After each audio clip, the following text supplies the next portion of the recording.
조합제 TV 시청자 여러분 안녕하십니까. 2021년 8월 15일입니다.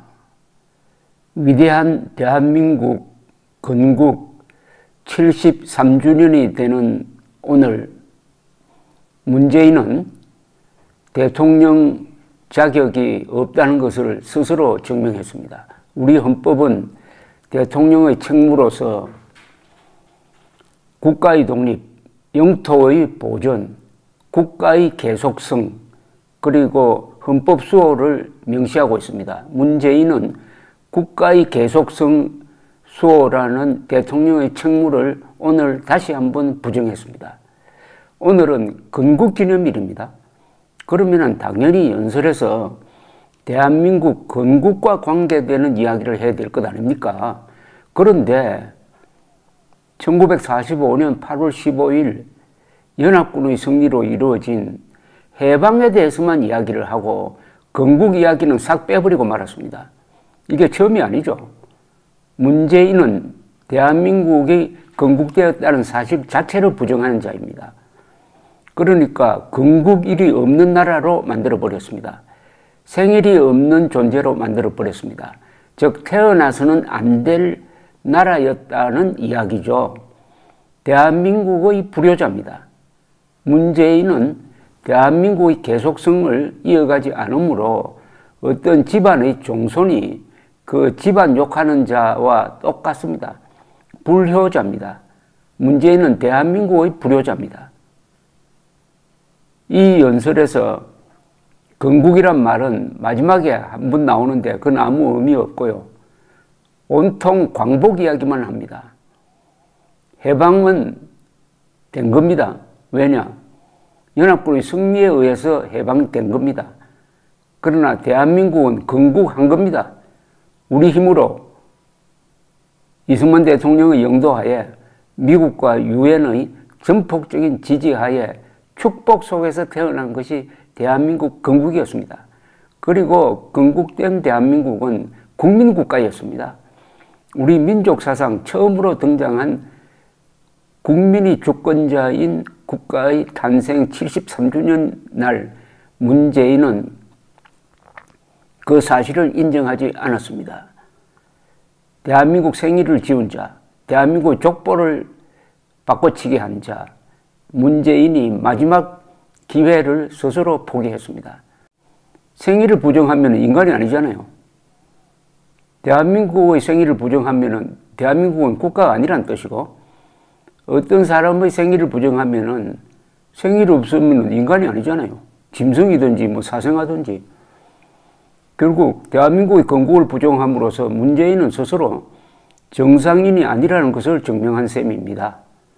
그걸 전제로 해서 오늘 경축사로 이름 붙여진 이 연설을 소개를 하면서 비판할 수밖에 없는데, 전체적인 내용은 배은망덕입니다. 여기 보면은 대한민국이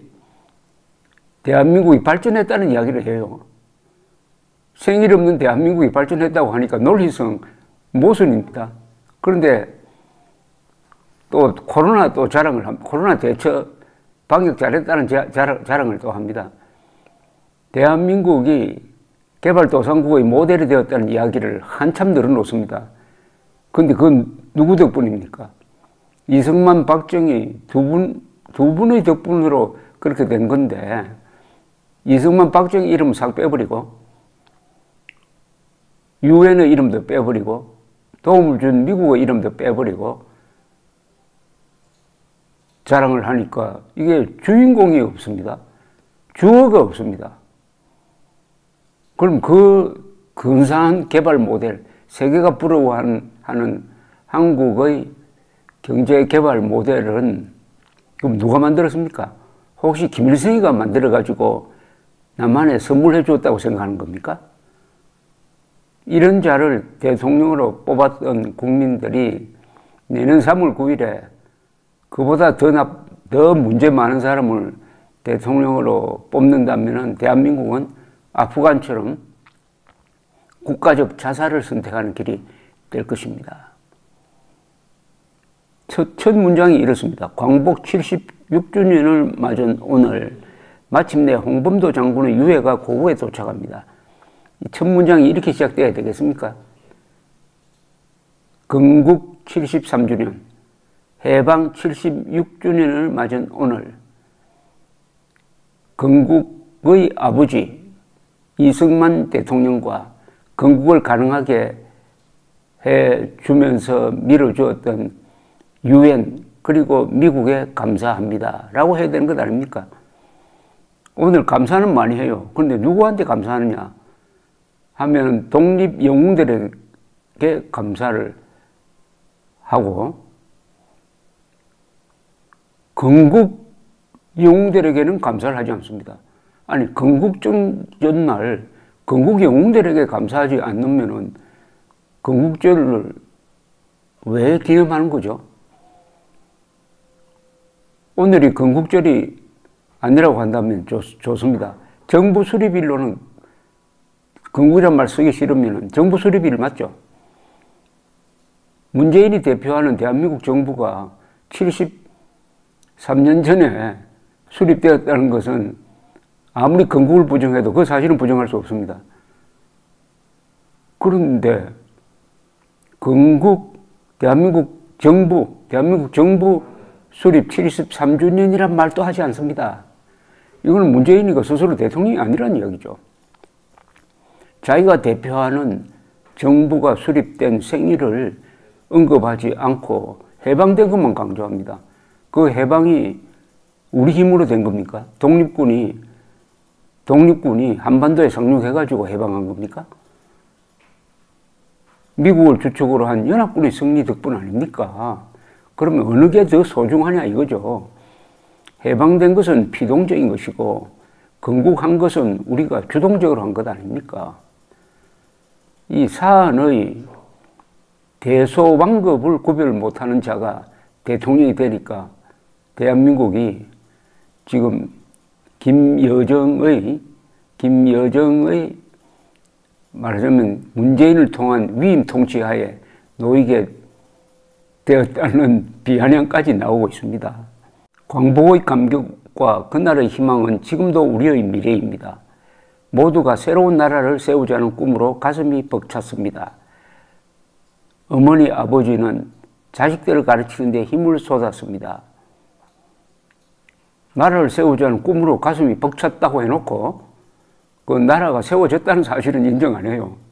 이런 해괴망측한 연설 본 적이 있습니까? 우리도 한번 잘 살아보자는 국민들의 의지는 1960년대 경제개발 5개년 계획부터 경제사회개발계획, 신경제계획과 IT산업 육성 등등등등으로 세계 10대 경제대국으로 올라서는 토대가 되었습니다. 2017년 3만 불을 넘어선 1인당 GDP도 지난해 G7 국가를 넘어섰습니다. 우리도 한번 잘 살아보자. 이거 박정희 대통령 한 이야기 아닙니까? 박정희 대통령 한 이야기를 옮기면서 왜 박정희란 이름 이야기하지 않고 이승만 이름 이야기하지 않습니까? 이승만, 박정희에 대해서 무슨 억하심정이 있습니까? 자주국방은 지난 100년간 우리의 절실한 꿈이었습니다. 육군은 독립군과 광복군의 정신을 이어받아 세계 최고 수준의 K2 전차, K9 자주포, K21 장갑차를 운용하는 첨단 강국으로 성장했습니다. 숨전해 본들 김여정에게 사실 국군 통수권의 일부를 상납해가지고 한미연합훈련을 형해화한, 아무리 무기가 많아도 자주국방 의지가 없으면은, 자주국방 의지의 핵심은 김정은에 대한 분노입니다. 북한 동포에 대한 동정심입니다. 그리고 대한민국에 대한 고마움입니다. 그리고 미국과 일본 등 우리의 건국과 발전을 밀어준 나라들에 대한 감사하는 마음, 그게 없으면요, 아프간 군 꼴이 납니다. 아프간 군대가 지금 무기가 모자라서 무너지고 있습니까? 의지력이 없어서 무너지고 있습니다. 백범 김구 선생은 높은 문화의 힘을 가진 나라를 꿈꿨습니다. 김구 선생은 말년에 가면 대한민국 건국을 반대한 사람입니다. 대한민국 건국을 반대한 사람이 이야기를 하면서 대한민국을 건국시킨 이승만 이야기를 빼는 그 의도는 뭡니까? 결국은 대한민국은 없어져야 할 나라다. 김정은 밑에 들어가는 게 정상이다. 또는 김일성이야말로 민족의 지도자다 하는 어떤 역심을 가지고 있는 게 아닌가 하는 의심이, 이게 무리입니까?